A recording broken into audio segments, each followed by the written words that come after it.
avec notre invité surprise, c'était l'abbé Guy Pagès du diocèse de Paris, que beaucoup parmi vous connaissent bien son blog et son site et ses activités. Ces activités qui lui ont coûté très cher, des côtés des autorités religieuses et des côtés politiques. Puisque récemment, on a essayé de détruire complètement son site. Et il était obligé d'aménager ou d'émigrer ailleurs. Hein, émigrer le site, pas lui. Et heureusement qu'il est encore en France et qu'il y a encore la liberté de parler. Voilà, donc je lui laisse la parole tout de suite pour récupérer un peu le temps perdu sur son livre que vous avez vu à l'extérieur, Interroger l'Islam, qui est un livre très intéressant. Je vous conseille tous à le lire. Merci. Père, à vous d'abord. Merci beaucoup aux associations Solidarité Copte et SOS Chrétiens d'Orient, puis à l'AED, pour leur dévouement au service de nos frères chrétiens persécutés par l'islam dans leur propre pays, parce qu'ils sont chrétiens. L'islam, en effet, n'a pas d'autre raison d'être que de persécuter à mort l'Église pour lui ravir sa place et prétendre ainsi assumer à sa place la mission de salut du monde que Jésus lui a confiée. Mais qui peut oser parler après la vérité, sinon l'imposteur? Qui peut venir après le Christ, sinon l'antichrist? Qui peut venir après Jésus, sinon Mahomet? Alors qu'au prix de son sacrifice, le Messie a détruit le mur de la haine entre les Juifs et les non-Juifs, en sorte que désormais, à l'image de Dieu qui est un, nous pouvons tous ne faire plus qu'un. Voilà que l'islam vient détruire l'œuvre du Christ en divisant à nouveau l'humanité entre musulmans et non-musulmans. Entre nous et vous, c'est l'inimitié et la haine à jamais, jusqu'à ce que vous croyiez en Allah seul. Sourate 60, verset 4. En islam, la liberté est une ennemie, parce qu'elle détourne de l'obéissance au Coran, où tout est censé consigner de ce que l'homme doit savoir. Le mot arabe « bida » signifie à la fois innovation et hérésie, en sorte qu'assimilée au plus grand des péchés, elle est passible de mort. C'est ainsi que l'islam se confond avec la destruction de toute vie humaine digne de ce nom dans son projet de ramener l'homme à son état originel, au point zéro de son histoire, là où se trouve le véritable islam. Mais qu'y avait-il au point zéro de l'histoire, sinon rien?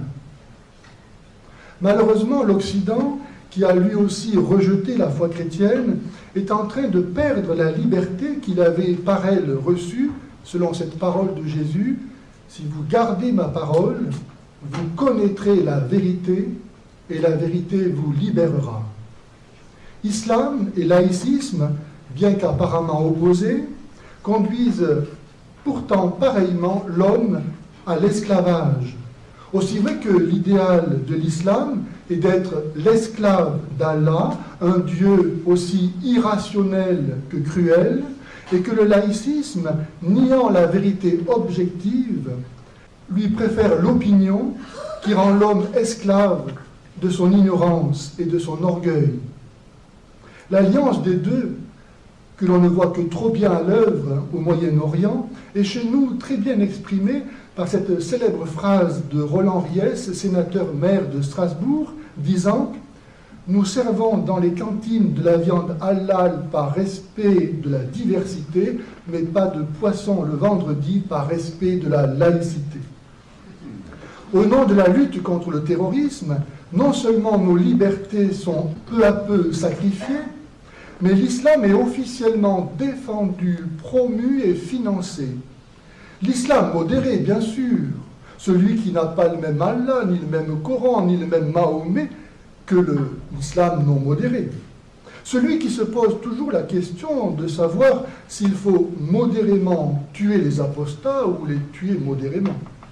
Le seul fait de parler de l'islam modéré n'est-il pas suffisamment explicite pour dire que l'islam en soi ne l'est pas?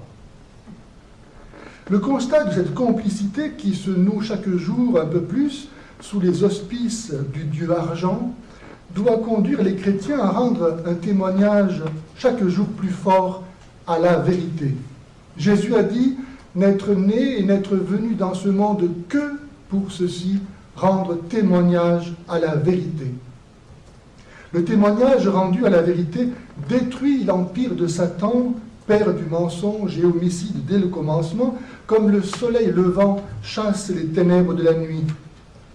Aussi, pour l'amour de Jésus et de nos frères martyrisés, cessons de mentir au sujet de l'islam en répétant le discours qu'il veut entendre et que nous impose le politiquement correct.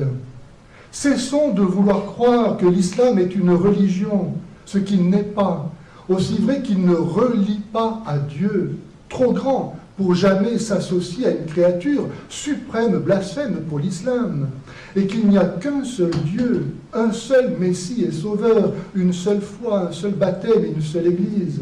Cessons d'avoir peur et d'oublier que nous avons la vie éternelle. Nos martyrs savent qu'il n'y a pas de plus grande gloire que de donner sa vie pour l'amour de Jésus. Le croyons-nous aussi. Ne craignez rien de ce qui tue le corps, et après cela ne peuvent rien faire de plus. Craignez Satan, qui après avoir tué le corps, peut aussi jeter l'âme en enfer, demandait le Seigneur. La sauvegarde de ce qui nous reste de liberté, mais aussi le salut de nos âmes, de nos enfants et des musulmans, implique la destruction de l'islam. Chacun doit être capable de rendre témoignage à la vérité auprès des musulmans qu'il rencontre et dont beaucoup n'attendent que cela. Et à cette fin, j'ai publié effectivement ce livre que j'ai intitulé « Interroger l'islam, 1501 questions à poser aux musulmans ». De sorte que sans les agresser, mais en les invitant simplement à réfléchir, en leur posant des questions, nous aidions les musulmans à se libérer de l'esclavage du mensonge et à devenir eux-mêmes libres de la liberté des enfants de Dieu. Que la mère de l'Église, terrible comme une armée rangée en bataille, nous aide dans ce grand combat à prendre chacun notre part de souffrance en bons soldats du Christ Jésus. Je vous remercie.